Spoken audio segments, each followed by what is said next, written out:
Ryan Nordahl here again with Epic Whitetail Habitat. Today I want to talk about this new hinge cut bedding area that I created today. And I get asked a lot, Ryan, how do you go about hinge cutting trees and creating a good bedding area? Do you want to create a canopy?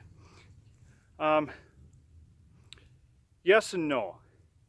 I mean, deer will travel underneath the hinge cuts and stuff as long as it's open. So we'll come back later in the year. I mean, we're right at the last third of March here, so we'll come back after green up, like say end of May, early June.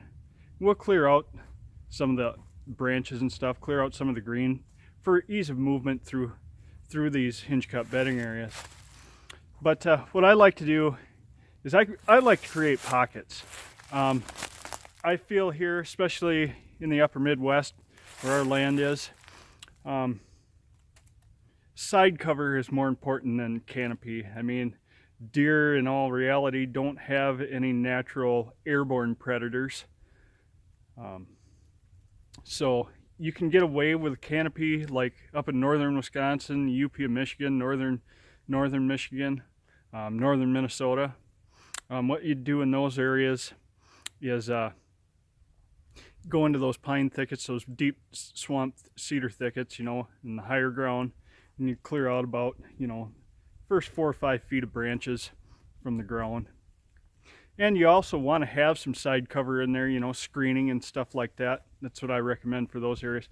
But here in Wisconsin, in the hill country that we're in the driftless area, on the very eastern edge of the driftless area. So we got some pretty good ridges.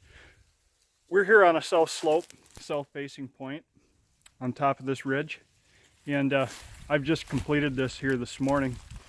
And I don't know if you can see real good in the video, but back behind me here, you can see one of the pockets I've created. And there's probably 3 or 4, maybe 5 different pockets in here. It's not a real big area, maybe 1/4 of an acre.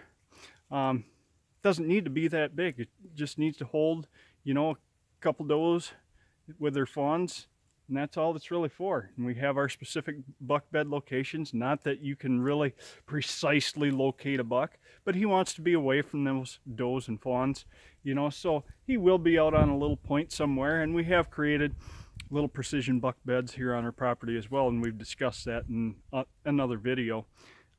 Actually, I think I've got 1 or 2, maybe 3 videos on precision buck beds.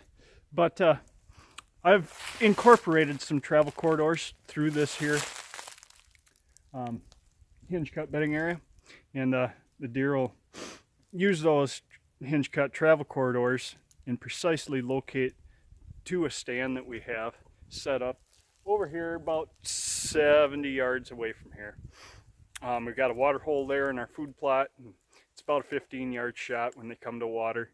Water is essential. We get into late fall, it can get kind of dry, especially going into the rut. I mean, deer are still going to come to water. They know they still need it. A rutting buck does. So, but this hinge cut bedding area, like I said, just done this morning.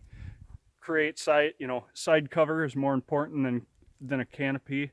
So we try to manipulate the trees and have them fall in specific areas, just to create side cover, but allowing for ease of movement through the hinge cut bedding area.